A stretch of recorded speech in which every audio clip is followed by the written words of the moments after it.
What's up, people? How's it going? We're back. This time we're in France for Baby Blood. This one was this one was something. I'll tell you that. This one was something. But gentlemen, how goes it, everyone? Greetings. Go. Happy Sturdoween. Yes, happy Sturd Halloween. James's power went out, so we lost James. Oh, Say, the power went out? Yeah, that's why he's frozen right now. He just messaged me and told me his power went out. Yeah. So see if we get him back or not. But we are here. Happy Sturd Halloween. And shit, this Dave, it feels like forever. I know. It's been a minute. It feels like forever. And I know. It's good to be back. It's good to be back. It's the best time of year. it sucks that it's Spooky like month. once a year, Mm-hmm. but it's always fun like meeting up with you guys for that time, for those 2 months, or those Tuesdays. Yeah. Right. And I'm just like, damn, you guys used to be on so much more, but I forgot it was because when I had my Tuesday show, I had a Tuesday, Thursday show, but I switched to just Thursdays now. Right. I'm just like, shit, these guys, man, we gotta do something. We gotta do something every now and then at least. Mm-hmm. Because this is too damn long. This is too far apart. This is too far apart. But how you doing though, man? How you feeling? Oh, B, I feel great. That's good. That's good. Happy to have you. Chad, how's it going for you, man? Can't complain, yo. Just chilling.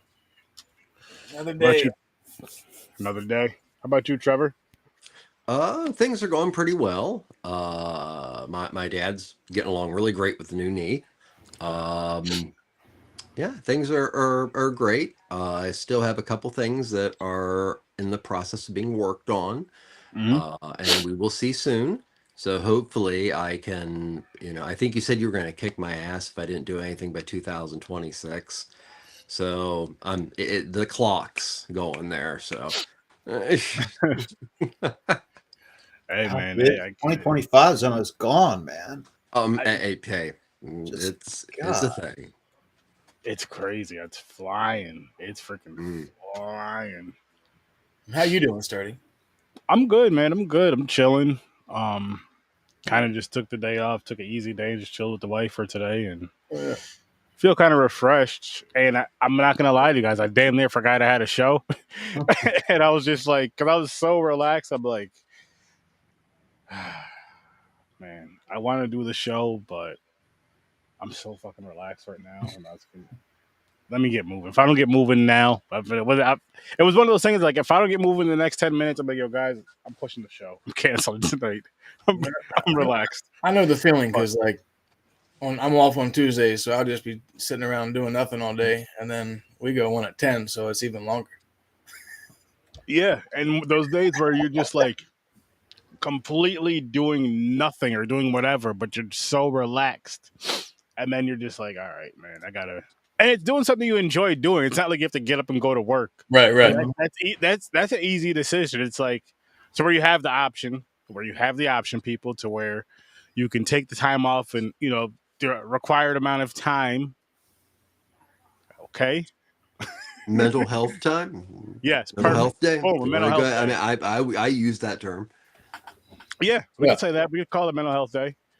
That's perfect, and that worked for anything. But it's like I don't really need it from my podcast, but at the same time, I'm just chilling. It's like I just don't feel like stopping the chilling. But I did it for you guys.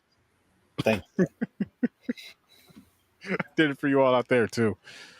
All of you watching and listening, whoever's watching and listening. But no, we are here to discuss the movie Baby Blood, which was a first time watch for me. Me too. French film. And let's just say the French, they don't play when it comes to their horror films. They do not play at all. This was a pretty interesting film. Dive into an early rating. I'm gonna give it. I'll say a 6. And then how about you, Trevor? So I've seen the movie about 4 times, maybe 5. And I'll be honest, my affection for this film gets more and more. Is it a truly wonderful film? Not really. It was made for virtually no budget. Alain Robeck, the director and writer, only ever did 2 other movies. But I have to say, as far as a movie that has influence on what's gonna come in French cinema, it's this. So that long ramble goes to a 7.5. 7.5? Mhm. Okay.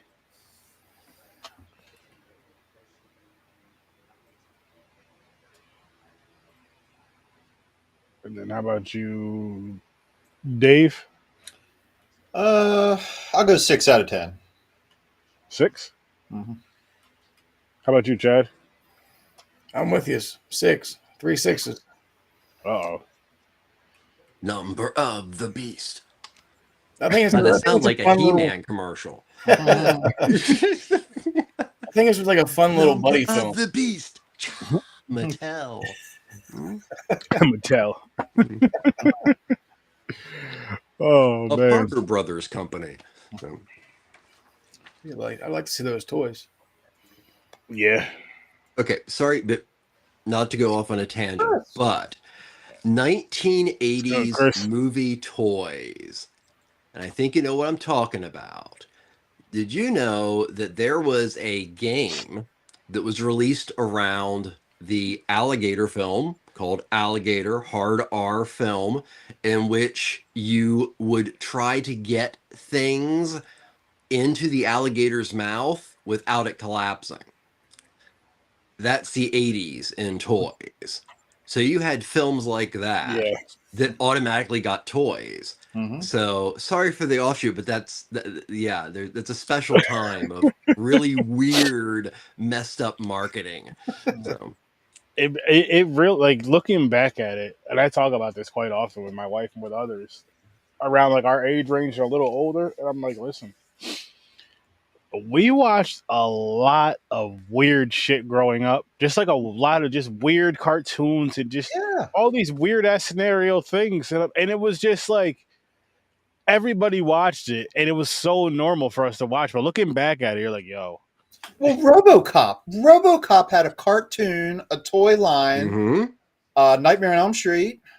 Yes. Police Academy had a cartoon. Dune, which I'm still trying to find the original figures. David Lynch's Dune had quite a large line of toys. Really? I mean, yeah, I mean, you could talk toy companies so easily into trying to make a buck. Rambo in the 1980s. Oh, hell yeah. Yeah, Rambo was my I shit. mean, that eventually led to some legislation about, you can't just give little Johnny something that looks like an AK-47 because little Johnny might get blown away. So do you remember the A-Team figures that came with those toolboxes and those teeny tiny little like tools that went inside of them? And like little Johnny gonna choke. Hazard for little Johnny. I had every A-Team figure, including the they van. were great. Oh man! If I only still had them. I think about that too at times. I'm like, damn, man. As a kid, of course you don't think of that as a kid, but it's like, if I can go back in the past, it's one thing I would do. I would keep a lot of those toys. God, and yeah. somehow Oh my God, yeah. I had that double telescoping Vader lightsaber shit. Like, imagine being one of those kids that's just like, I'm not going to open this. Like, why? I want it, but I'm just not going to open it. It's going to be worth something one day. Man, yeah. I was that kid.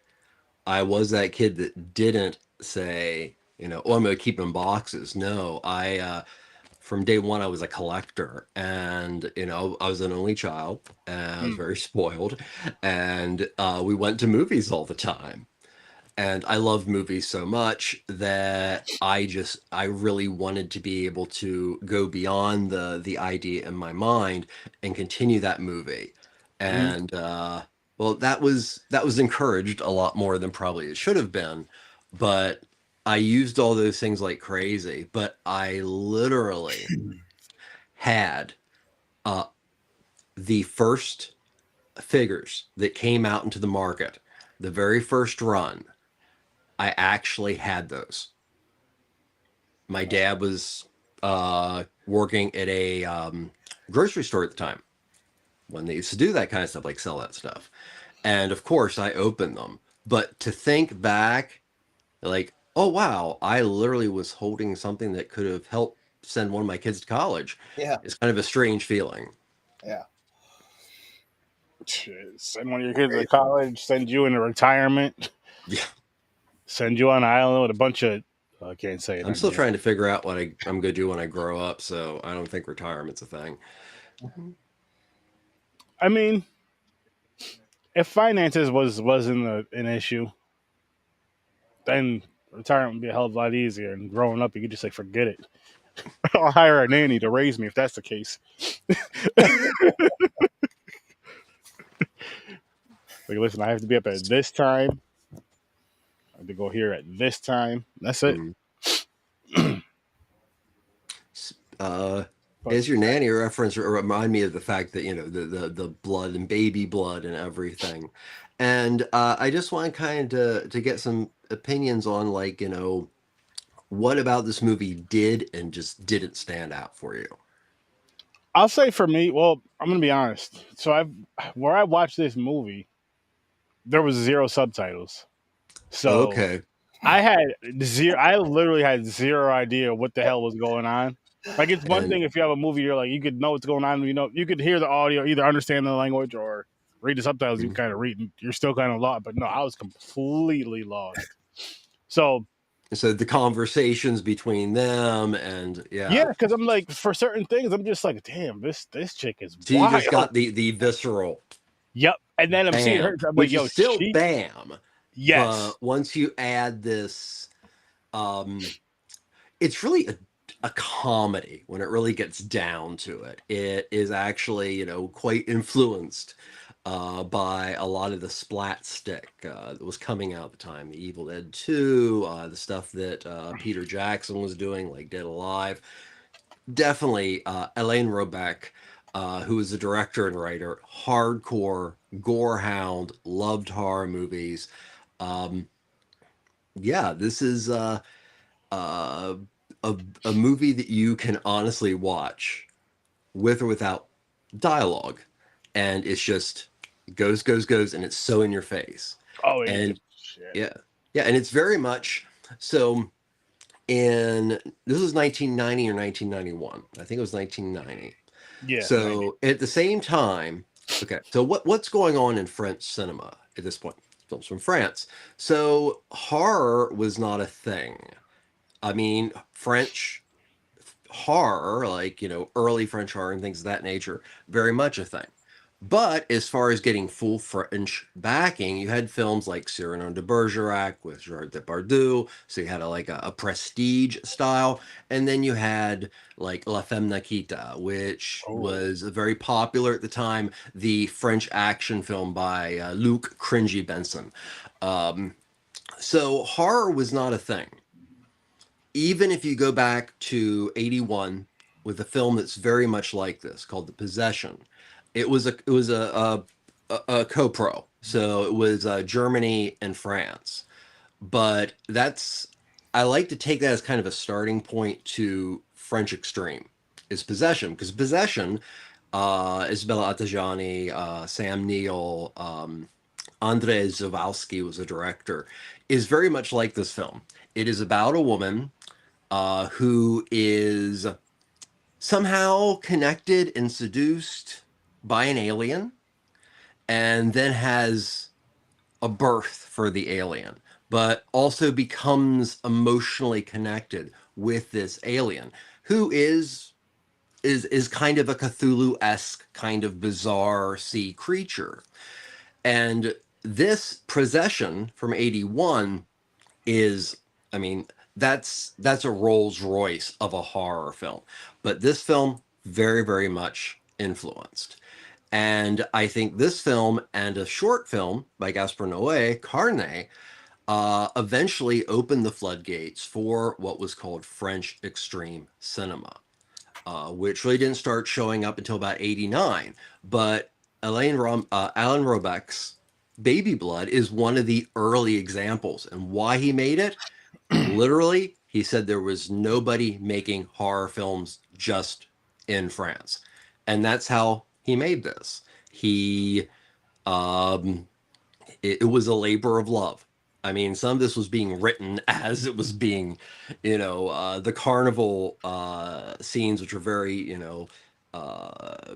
just cool. But there's also an element of this film was written that, yes, there was an active carnival and we could use it, kind of thing. So this I would say is a hallmark in what eventually would become French extreme cinema. And that, of course, you have your high tensions, martyrs, the list goes on and on and on, even Doberman to an extent. So, yeah, this is very influential. And there is a sequel. Yeah, I It's saw called Lady Blood. Yeah. Really? And was written and directed by the lady who is the host for everybody's favorite Alien or Sea Monster, depending on how we put it. But it was a vanity project at this point. It was no longer a trilogy concept. It was a vanity, a project that went straight to video. It was written by Janka, who's Emmanuel Yekarau or something, and also starred her and also directed her. And it is supposed to be utterly horrible. But well, damn, we gotta find that is about as far as a future to Baby Blood as far as it got. Yeah, we were trying to find the sequel, we couldn't find it. There are a couple underground-ish kind of places, not too underground, but we might be able to find some of the things. I would like to see what Janka does with what is what really gets about Baby Blood is it's a really smart movie. It's a movie that another thing is and this is a quote, quote, whatever you want to say, from the director. All of the men in this film are bastards and assholes. I wrote them that way, and they are to be that way, and that is why they're killed. Yeah, I got that. Yeah, and it seems like so over the top, but it is. Yeah. It was meant to be over the top. Yeah, she even says that she's only attracted to guys that have sadness in their eyes. Mm-hmm. Which that's weird because so the alien, as it talks to her, actually goes through a phase in which it is talking to her in that like toxic masculine voice of you need to do this, you need to do that, you need to do this, you need to do that. But as it goes on, the conversations between them soften, and that time, that just her opening up to what's inside her and to say, honestly, I'm attracted to sadness. Yeah. Is, I think, it might be the closest to a good relationship that Janka will ever have. And even that is tragic and over the top and violent. But I think there's this affinity that the alien and Janka have for each other by the end that, yeah, the alien knows it's got to do what it's got to do, but it honestly is, it's a little sad that it's got to leave her. And that's more than she ever got from anybody else. I thought some of the conversations between them two were funny. Especially they have like a little heart to heart, and then like he just has like this real sincere voice, and he's like, Janka. She's like, yeah. She's like, what do you look for in men? Yeah. It's exactly. Like one of those movies where you're like, I don't know if I'm supposed to be laughing at this. Oh, this shit was but funny. This is very funny to me. It is a dark comedy. I was cracking up. It was that splat stick time, but also that is kind of integral in a more subtle way in the future French extreme. I mean, if you don't have like a little tiny bit of dark humor, French extreme is so over the top. But No, it was fun. It also was a really, really cool road movie. If you want to, get it down to the basics, totally rewrite the road movie. Like, Mhm. uh, Yeah, she's me just and my constantly alien moving. are gonna get to we're gonna get to the sea. So, Yeah. and then Bob Hope comes in, and um, Like but yeah, it's like a buddy movie too. yeah, Yeah, like and see, I would have probably gotten more of that. Like I said, I just got the visuals from it. And the visuals were fun for me, especially with Yeah. because it was gory.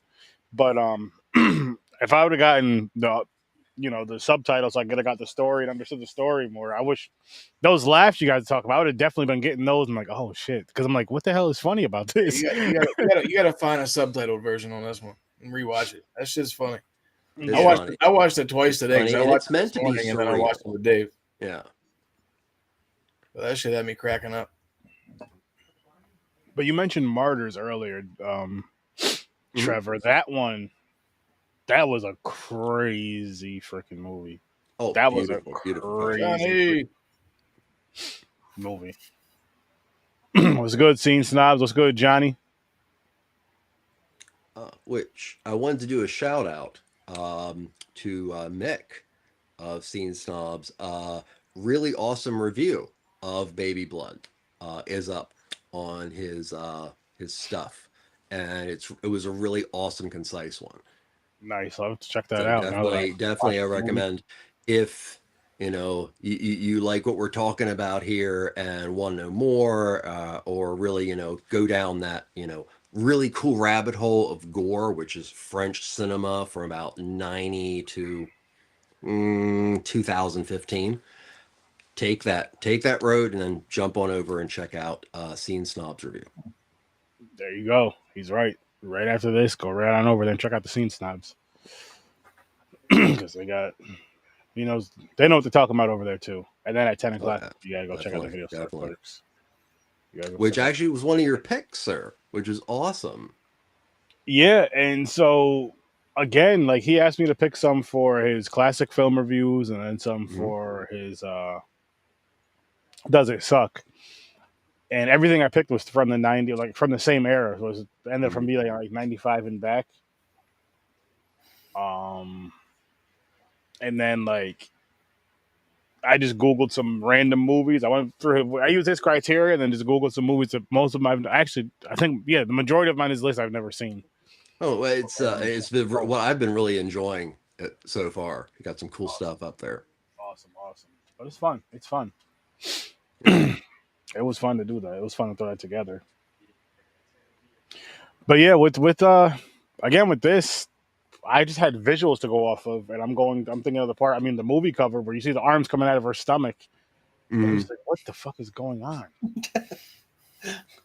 What is going on? Like, why is this happening? And then you guys explain the whole alien and this, that, and the third. I'm like, okay, that makes more sense. Because I thought she had like a demon type of baby in her this whole time. Because I'm hearing that. Yeah, I mean, the devil concept is a concept that can be applied because it's not explained. Like with the back and forth of the talking, like because I just hear something talking, and just her. It's something from the sea. Yeah, deep in the sea. So it could be Cthulhu. It could be whatever. Pussy. That's the sea it was in. We have to put the puss in front of it. But so yeah, like knowing that, I would have probably enjoyed it more. Again, the gore and stuff was cool. But but from what I got from it, I can't give it higher than a 6 from me. But well, I mean, yeah, dialogue's important. Yes, especially for something like this. Yeah, definitely, because it's really. I mean, it's dark, and it might take a little while, but it is really funny. Yeah, some of the shit with them too just cracked me up. And then she had it rough too, like whenever she was with the circus or whatever, because like the dude she was with beat the shit out of her all the time. Mm-hmm. Well, that's why I bring up about the relationship between Alien and Yonka. Right. Is even though the alien's going to come really, really close to killing her or kill her out of necessity. Although the one dude said he wanted to marry her. Moments. that we ever see Yonka have with a male voice. Right. Well, then the one dude said he wanted to marry her at one point, even though he just saw her for the first time ever that day. Oh, he was a weirdo. He was a leftover from the 80s in Paris. Yeah. He was a strange cat. All right, James had some technical difficulties, but he texted me and gave this a 4. Cool. But yeah, he'll be back Thursday. He's not gonna get back to this one. But he wanted to give his rating in this.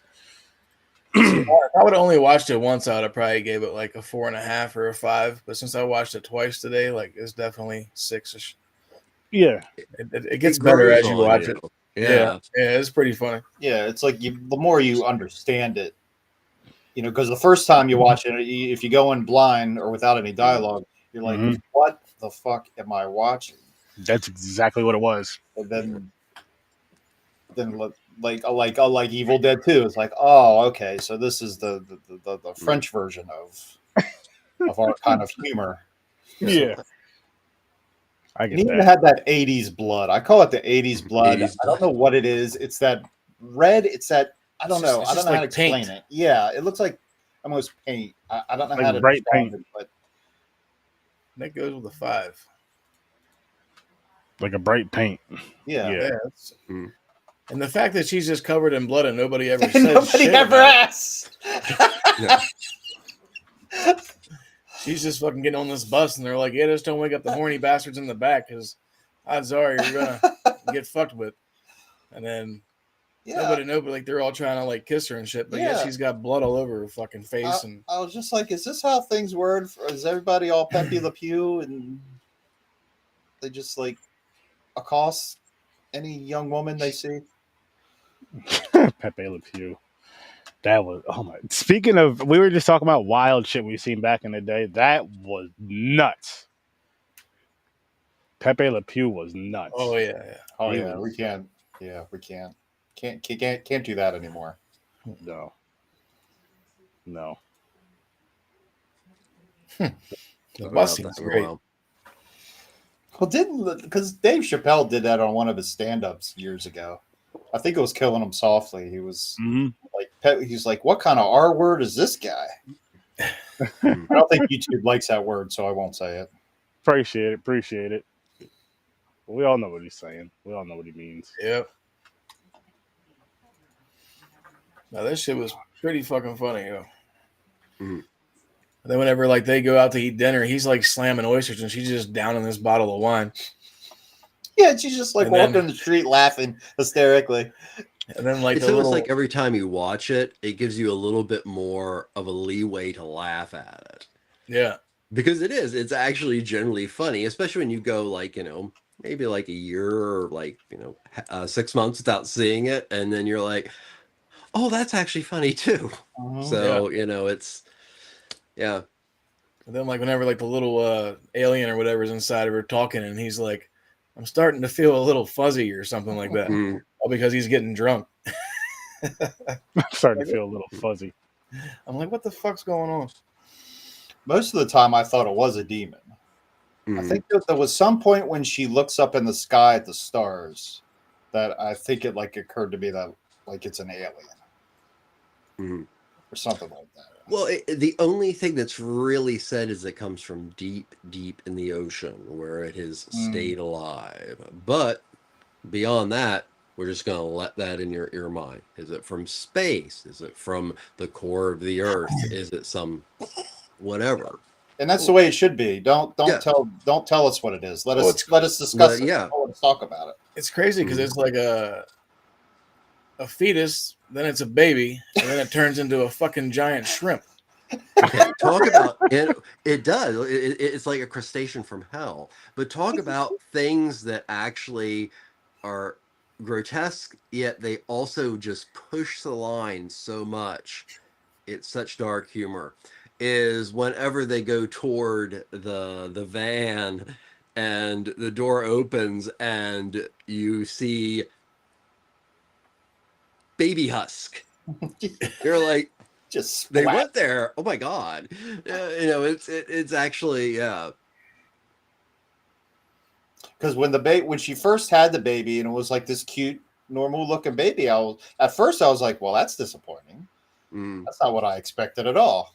And then, like you said, when it just splats on the ground, shed its skin, I guess, or whatever.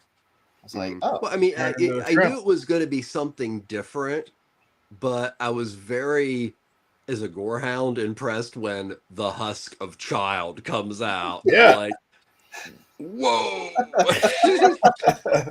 I mean, that's not just killing a child. Bam. I mean, Splat. That doesn't break the, killing child rule. It goes like all over the place, Yeah, that's a tough one. Yeah, time to kick the host. Someone's got to. That is one thing to move on. That is one thing I can say I do enjoy about foreign horror films. Is they take it to that level of like, wow, what the fuck? Why did they just? Yeah, they don't. They really don't. And honestly, I'm glad they don't. They shouldn't, because it's one of those things to where, if it's done right in the film with the story, it's going to give you that feeling of like, what the fuck, versus like when it's just kind of thrown in there. Yeah. Like, it bothers you more, but it's just like, I mean, it's there for a reason. It's not just like a nut shot, just a shock.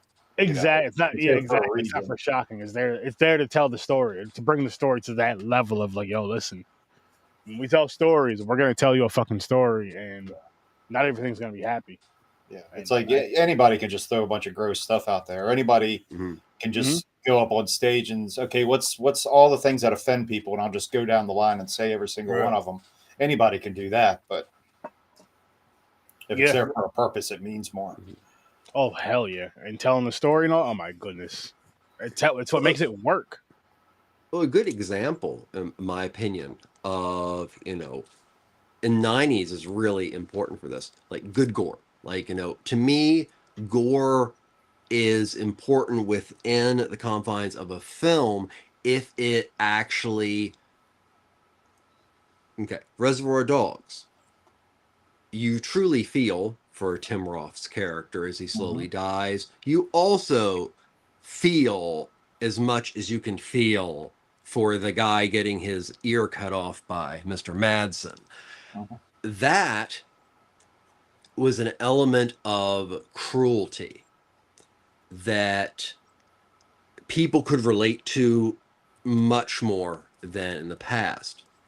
So this was also happening, the 1990s, and into the 2000s for a bit. But that was, we were still trying to push the envelope. We were coming from the 80s.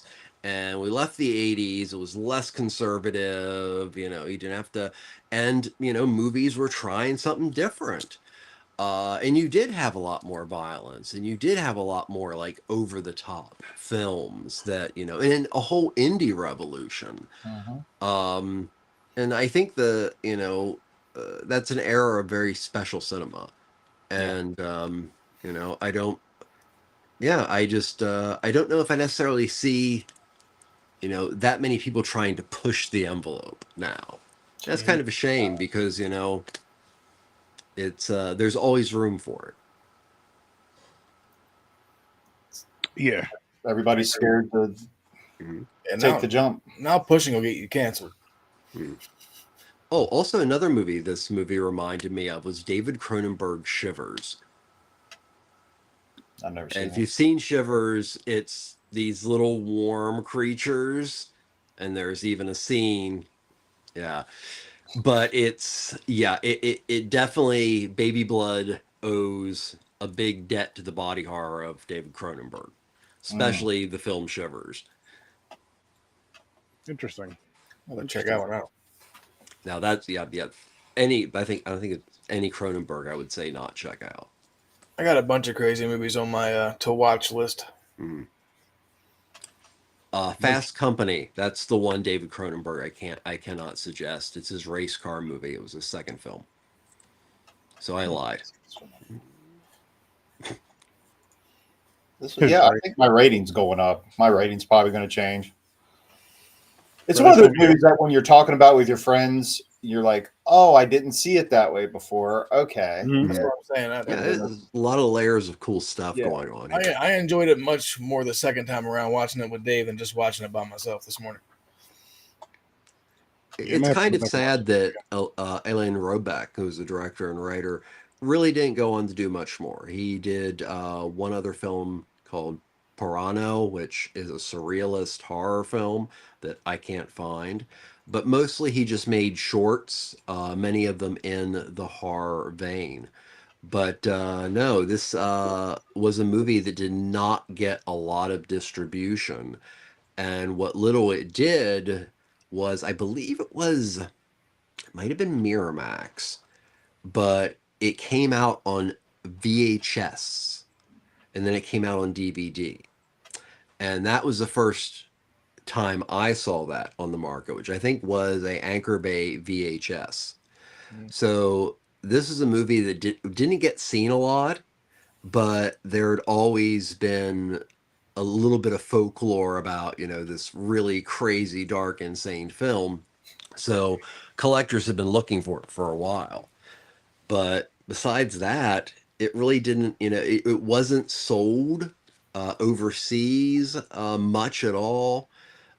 So, it's one of those films that actually had more impact after it was made than when it was made. Yep. Yeah, I found it on Elaine kind of just fluttered off into obscurity. I think I found it on AMC Plus. But he left us this really messed up, fun thing called Baby Bliss. That scene where she's a taxi driver and she's driving dude, then runs over the other guy. That shit had me fucking dying. She like backs up after she like almost hits him, and then backs up and turns her headlights on. Then he finds his glasses because his glasses fall off. He's like, "Thank you," and then she just fucking rams him into the wall. It's like, yeah, no problem.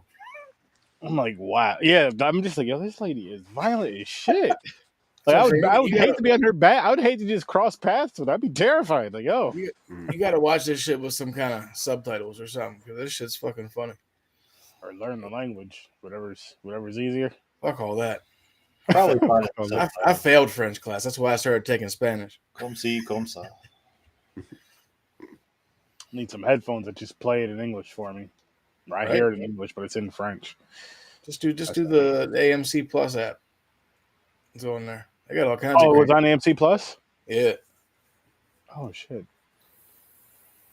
I have that. And I didn't even fucking I couldn't find it for whatever reason. I could have sworn I saw it on the Internet Archives website too. But then finally I stopped searching because I was like, I'm going to keep searching baby blood in my search engine. Oh, man. My algorithm, my fucking feeds are going to be all fucked up. It's going to be weird. Look at listen, we're podcasters, we're movie people. Listen, when we type in this type of stuff, it's for a film. Just send us to that, nothing else. Like I was looking for photos for the screen back here. And then whenever I went to images, all kinds of fucking crazy shit came up. Like babies being decapitated and weird, crazy, dark shit. I was like, I don't want anything to do with this. I'm about to have the fucking cops at my house. Nope. I mean, real specific. 1990s movie, French film, baby blood. This is what I want. Crazy. I can't unsee some of those images. I'm sorry that happened to you. Let's see what we got next for Thursday.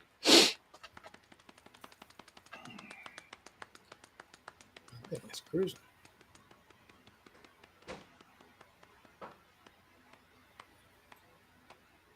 Oh, go. I'm not going to be able to read what the hell that says, but this is for Thursday. Hagazusa? Yeah. What is it? Did I say that right? Oh, it's going to pop up. Oh, this is such a fun film. Hey, Nate. If you like folk horror, I do. You will adore this film. I do, especially when it's like a really good story. Mm-hmm. This is a very underrated film that is really a gem. And I think Sturdy, I really think you're gonna like this. Hell yeah. Happy to hear that. You know what movie I was thinking of a little bit ago? Mm-hmm. I haven't seen it in quite a few years. And I remember mentioning this in conversation maybe about a month or two ago, but Session 9. Oh, such a good film. And yeah, it's one of those like I feel like I need to see it again. I haven't seen it in a long time. I don't remember it. I think I saw it when one of the best things David Caruso ever did. Yeah, that was a good movie. That was a really good film. Mm-hmm. I think you're thinking of District 9. Not District. That was a really good film. Well, District 9 is a good film too. But Session 9 is. Yeah, I've never seen that one. Oh, it's they're like removing I highly asbestos recommend it. from an insane asylum. It's something like that. It's been a while, but yeah, it's pretty awesome. I think Mick feels otherwise. it'll be okay. I'll watch Nightmare with you. Fuck yeah. I can always watch Nightmare. Yeah, I could. I mean, I could watch it again, but I'm not watching it now. I'm not watching that now. But Session 9, great flick. If you haven't seen it, I say go check that out. If you haven't seen Baby Blood, go check it out. Make sure you have the subtitles or French. It's worth the watch. It's funny. There you go. It's on AMC Plus too. Make sure you guys go check out these gentlemen tonight at 10 o'clock. What are you guys doing tonight, actually? Black Sabbath. Oh, 1963, Boris Karloff. Mario Bava. Oh, Yes. Papa Bava. Yep. That's tough to say. Papa Mario. Bava. Papa Shango. Papa Bava. Papa Vava? Yeah. Papa Bava. Papa Bava, the one that made good movies, not Little Bava, who makes good TV movies. I don't know. I mean, if he made all good movies, then they would have actually made the sequel for this one. But Well, it's an anthology. Right, but they were supposed to make a sequel, but then he did, I forget what movie, and it flopped, so then they decided not to do it. They're just like, you know what? Never mind. Because Christopher Lee was supposed to be in the sequel. Mm. Oh, wow. Damn. You know what? Never mind. I forget what Bava did after that. I think he did something really like off the charts, like I think like Hercules in the Haunted World or one of his like Viking adventures. But he was an odd duck, to say the least, but very cool.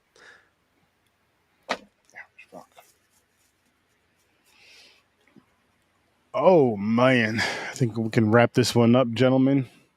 Again, people. Sorry. He did Dr. Goldfoot and the Girl Bombs. Yes. It was, he got sucked that's over to the U.S. Mm-hmm. That's one title? Dr. Goldfoot and the what? Girl Bombs. It's like Casino Royale. It's one of those 1970s, let's puke everything up and let's make all the stupid comedy we can. It's actually kind of fun because it's always cool to see Vincent Price play an ass of himself.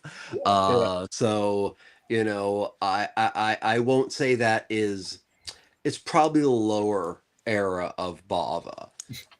Yeah. So he went back up. Well, that one canceled the sequel. Yep. That was a bomb. I never saw it. I haven't seen a lot of his stuff.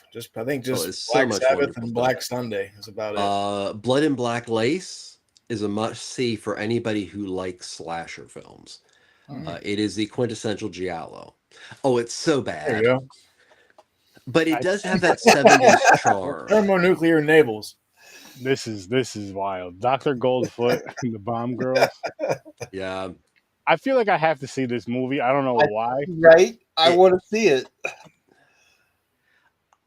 I feel like I think at all times of the making of that film and also the continual watching of that film, intoxicants had to be involved. There's just something about that 70s farce style that is, wow, you think that's funny? Oh, that's why. Okay.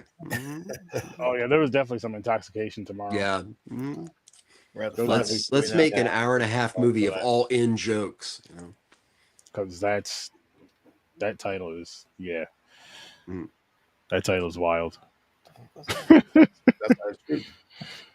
How the fuck? Good It's shit. probably gonna be. I know it's gonna be bad, but I want to see it. Right? It's right up my alley. I like bad shit. Just because of the title it's alone. fun, but Just it 'cause of the title is. alone. It's out there. It's out there. I think he ended up landing that because of the fact that AIP made so much money on Black Sabbath. And I don't know if it was, I don't think it was AIP, but I think it was actually like a joint thing for the Girl Bombs movie. But no, it flopped. It flopped epically. And that unfortunately was kind of one of the last times that Bava could throw his hat into the ring for like a US crossover. Damn. But he made a lot of exceptional films leading up to Little Bava, Lamberto. Little Bob. Little Baba. Little Bava. Papa and Little Baby Demons. Little But Baba. yeah, that'll be a good time. We'll be talking 1963's Black Sabbath. We'll Nice. have your clerks, and we'll also have horror author Robert Essig will be joining us. Yes. Very cool. Awesome. So make sure you guys go check them out at 10 o'clock. And of course, always check out Ambassador Media with Trevor and all the amazing stuff that he has out there. And keep yelling at him to get his new stuff going, because it's going to be awesome once it's going. And of course, come back here every Tuesday and Thursday during Sturd for Horror Research 30, where we're doing these 2 movies a week, sticking with the foreign films, but let me doing something a little bit different in November, having some fun still, and just stick around. And this Saturday, Popcorn and Pints, we're doing our little Halloween stuff, so come dive in and join us there this Saturday, 9 o'clock Eastern time. This Thursday, 8 o'clock Eastern time, we'll be back on Horror Research 30. And with that being said, I'll see you in your nightmares. Peace.